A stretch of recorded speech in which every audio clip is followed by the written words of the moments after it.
Aku selalu siap untuk melindungimu, temanku. Itu cukup adil. Aku setuju. Hentikan permainannya.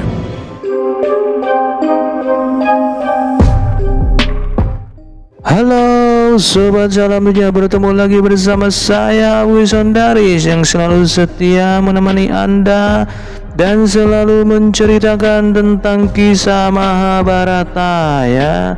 Kita flashback ke episode sebelumnya. Para Pandawa telah tiba di Hastinapura memenuhi undangan dari Raja Destrarastra.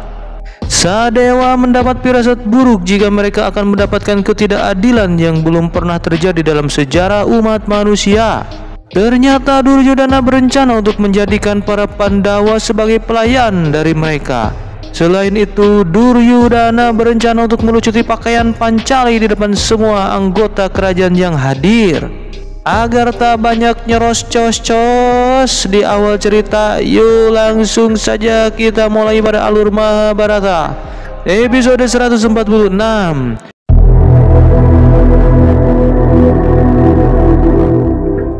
Sangkuni yang kaget bertanya apakah Duryodhana benar-benar akan melucuti pakaian yang mulia Ratu Drupadi.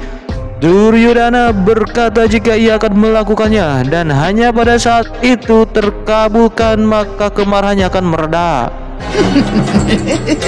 Sangkuni pun tertawa puas kemudian berkata, "Bagus keponakanku. Karena seorang wanita yang memiliki 5 suami maka ia tak punya harga diri." Saat itu juga Mahaguru Drona beserta Aswatthama telah tiba. Drona akan segera menyaksikan kesuksesan dari murid kesayangannya, namun ia juga akan menyaksikan sebuah peristiwa besar yang belum pernah terjadi di dunia. Disaksikan oleh dunia. Guru Drona mulai memberi salam pada Yudhishthira, namun Yudhishthira menolaknya karena bagaimanapun Yudhishthira adalah murid dari Guru Drona. Guru Drona merasa bangga atas kerendahan hati Yudhishthira, namun ia mengingatkan bahwa kebaikan hati seseorang tak akan menghentikan perbuatan iri dari musuhnya. Guru Drona berkata jika ia percaya terhadap para Pandawa yang tak akan berbuat tidak benar. Namun ia mengingatkan Yudhishthira agar jangan membiarkan sesuatu yang tidak benar terjadi dalam permainan dadu itu. Kau jangan membiarkan. Sementara Duryodhana mulai mengingatkan Karna agar tetap waspada karena ia tak yakin jika Bima juga Nakula akan tetap diam jika seandainya mereka kalah dalam permainan dadu. Raja Angga berkata jika dirinya akan selalu siap melindungi Duryodhana. Namun sebelum ia menyerang maka karena perlu izin dari Panglima Perang Hastinapura yaitu Bhisma yang agung. Duryodhana berkata jika Bhisma akan melindungi tahta Hastinapura. Jadi jika Pandawa mencabut senjata maka Bhisma pun harus melawan para Pandawa. Duryodhana. Tiba-tiba Bhisma sudah berada di sana. Ia berkata pada Duryodhana agar jangan mencoba menodai acara ritual ini karena Bhisma adalah pelayan dari tahta Hastinapura. Sedangkan Hastinapura saat ini berada di bawah naungan raja yang berkuasa yaitu Yudhishthira. Jadi secara tidak langsung maka Bhisma pun merupakan pelayan dari Yudhishthira.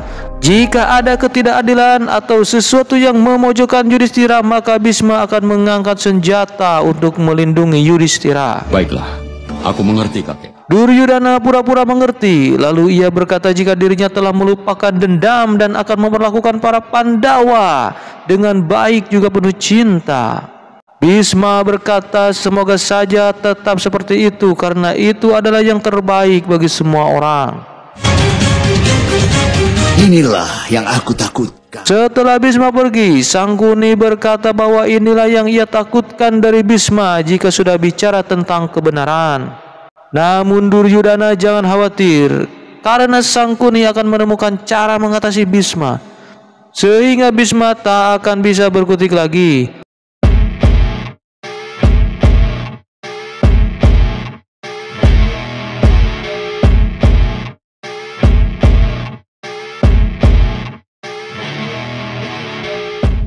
Semoga yang mulia raja merasa senang. Raja Destrarastra mulai meminta izin pada Yudhishthira untuk segera memulai permainan dadu.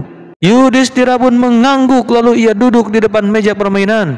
Yudhishthira mengundang Duryodhana untuk duduk dan segera memulai permainan dadu. Duryudana meminta izin pada Yudhistira agar Sangkuni menyampaikan sesuatu sebelum permainannya dimulai. Silahkan. Sangkuni berkata, jika permainan dadu merupakan permainan yang dianggap buruk karena tak memiliki peraturan yang jelas. Apa peraturannya? Namun Sangkuni menolak karena yang akan menentukan peraturan haruslah orang yang punya pengetahuan akan kebenaran, selalu berlaku adil dan juga berpengalaman. Dia adalah Bhisma yang agung. Sangkuni memohon agar Bhisma mau menyebutkan peraturannya. Hal ini Sangkuni lakukan agar Bhisma tidak menentang apapun yang akan terjadi, apalagi menentang peraturan yang ia buat sendiri. Jelaskanlah peraturan permainannya. Bhisma mulai berdiri dan berkata bahwa permainan dadu tidak menghormati kerja keras untuk kemampuan seseorang. Permainan ini hanya mengandalkan keberuntungan dan Bhisma secara tegas tidak menyetujui permainan ini. Bhisma bertanya terkait peraturan apa yang akan dibuat untuk permainan yang tidak benar ini. Aku tidak menyetujui.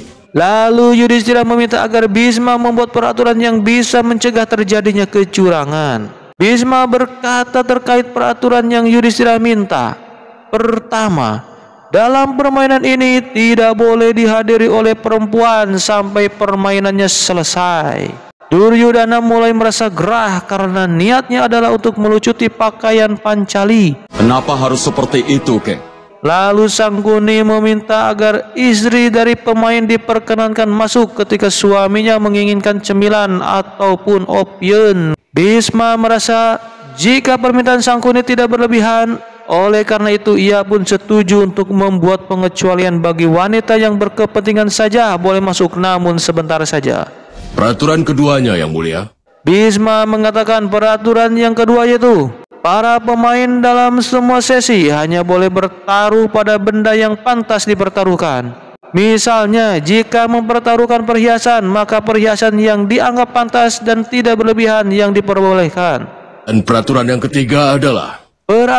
ketiga adalah pemain hanya diperkenankan bertaruh dengan benda atau objek yang merupakan haknya sendiri.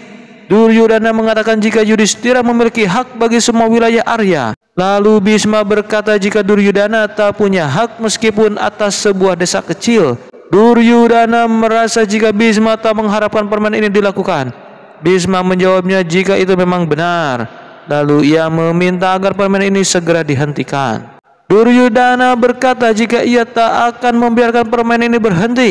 Lalu Bima bertanya terkait rencana Duryudana sampai-sampai tak mau menghentikan permainannya. Yang menjawab adalah Sangkuni.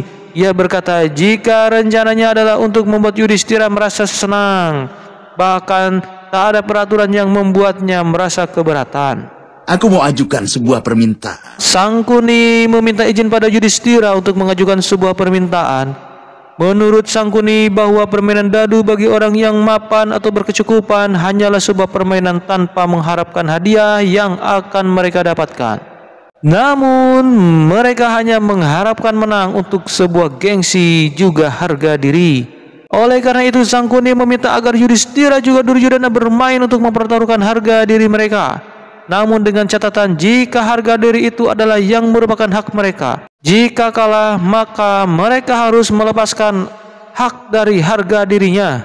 Jika salah satu pemain sudah tidak punya apa-apa yang bisa dipertaruhkan dari harga dirinya, maka permainan ini dianggap selesai.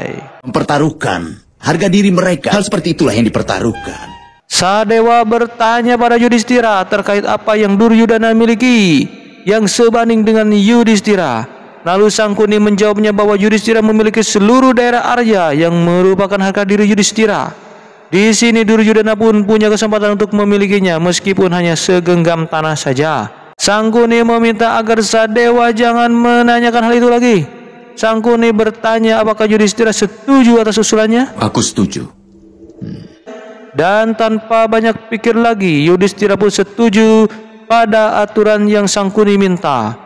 Bagaimana kelanjutannya? Nantikan cerita yang lebih seru lagi di Alur Mahabharata episode 147.